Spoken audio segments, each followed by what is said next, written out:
तो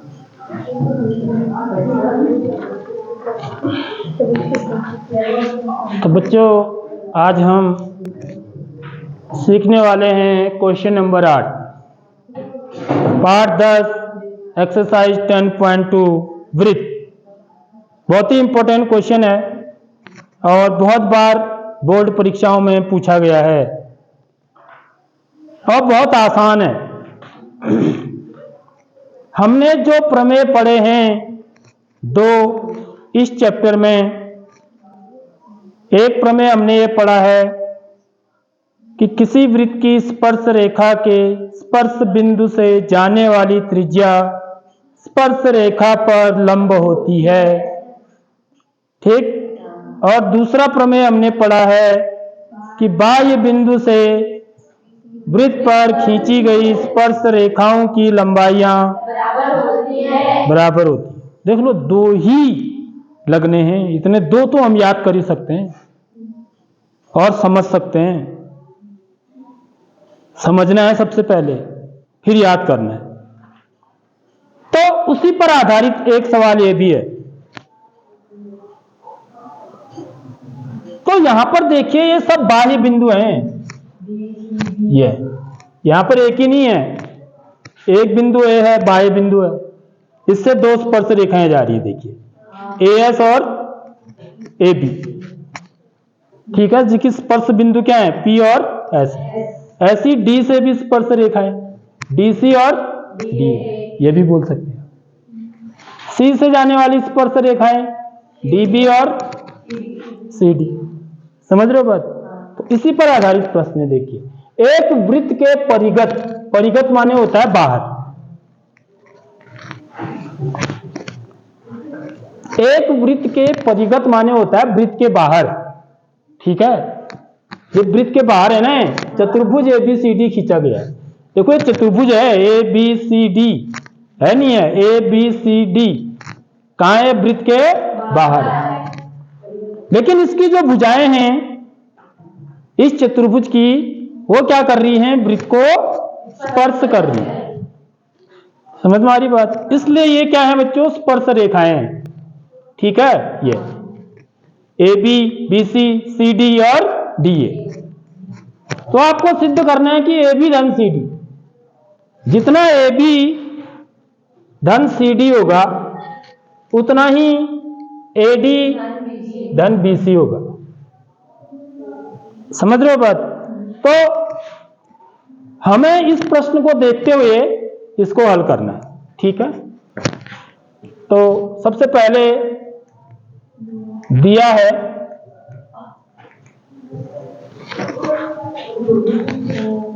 वृत्त के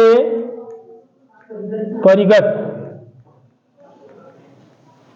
चतुर्भुज ए बी सी डी,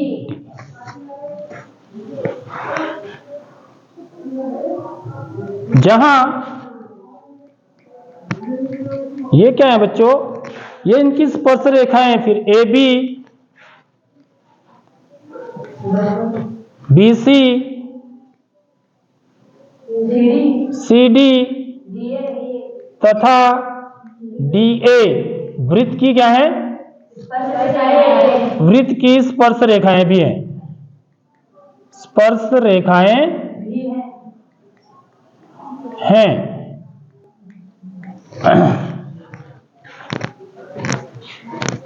ठीक है। अब मेरे को क्या निकालना है बच्चों, ए बी निकालना है ना।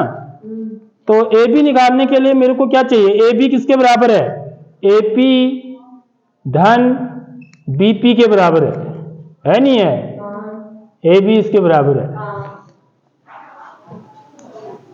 तो इसलिए मैं जो है ना इसी उसमें निकालूंगा इसके आंसर, ताकि मेरे को मतलब समझ रहे हो कि ए बी को मैं ए पी धन ए बी, बी पी को क्या लिखूंगा, ए बी लिखूंगा लास्ट में।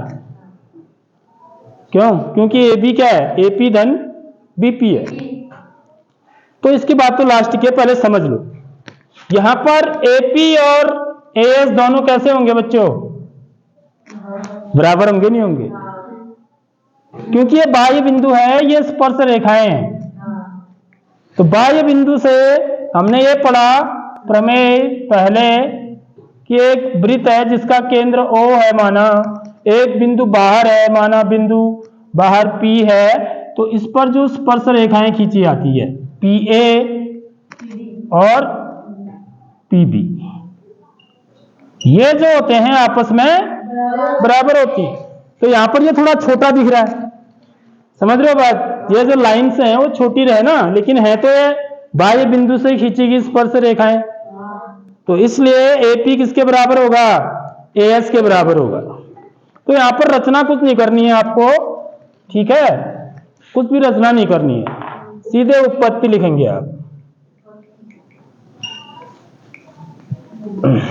अच्छा, इसमें सिद्ध करना है लिख सकते हैं आप, सिद्ध करना है, सिद्ध करना है।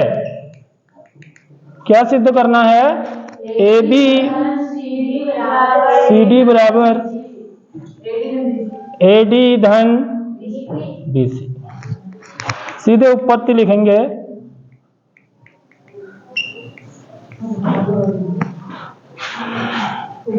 AP बराबर PS AS, ठीक है, AP किसके बराबर होगा बच्चों, AS के बराबर होगी। कारण लिखेंगे पीछे से, बाह्य बिंदु से, बाह्य बिंदु से वृत्त पर खींची गई स्पर्श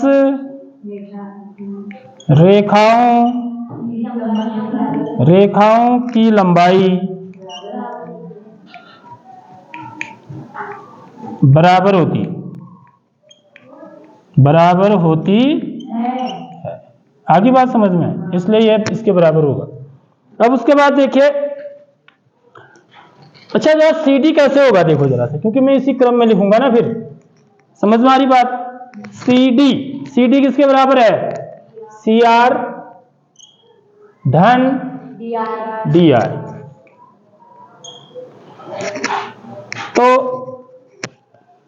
AP और AS बराबर होंगे, ठीक, और यहां पर देखिए ये दूरी, ये लंबाई भी इस लंबाई के बराबर होगी।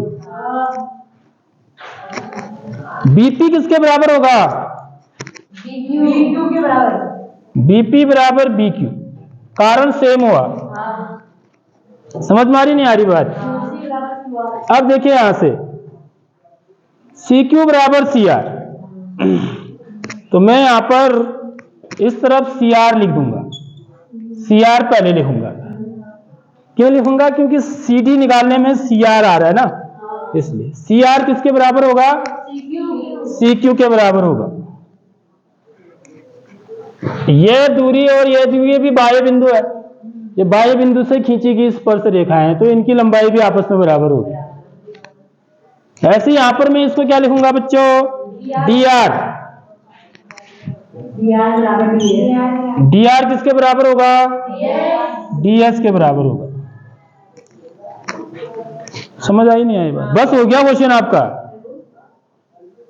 इतना जिसने लिख दिया, ठीक। तो ये क्या मेरा समीकरण 1, समीकरण 2, समीकरण 3, समीकरण 4।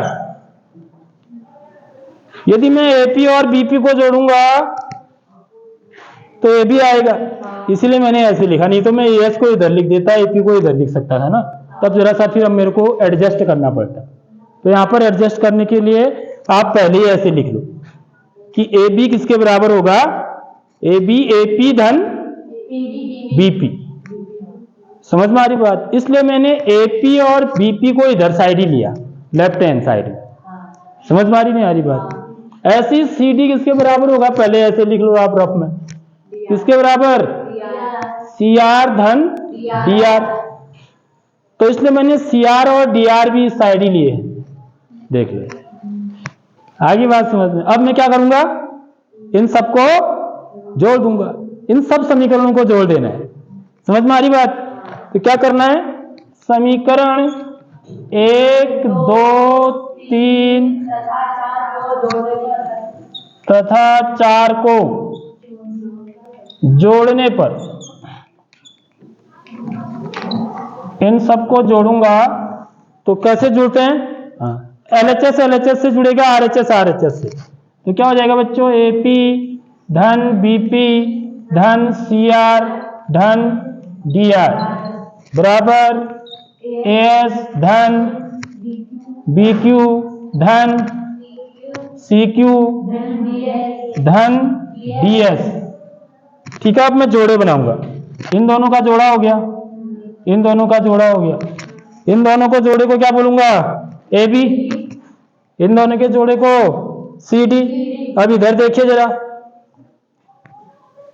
इधर मेरे को क्या सिद्ध करना है, AD क्या चीज है, AS धन DS, यानी कि मेरे को AS और DS को एक साथ लिखूंगा मैं इधर, समझ रहे हो नहीं समझ रहे हो बात, तो यह तो मेरा क्या हो गया, AB धन CD हो गया सीधे, यहां पर इनको आगे पीछे करना पड़ेगा, तो AS धन DS, इनको एक साथ लिखूंगा और बाकी इन दोनों को एक साथ लिख दूंगा, BQ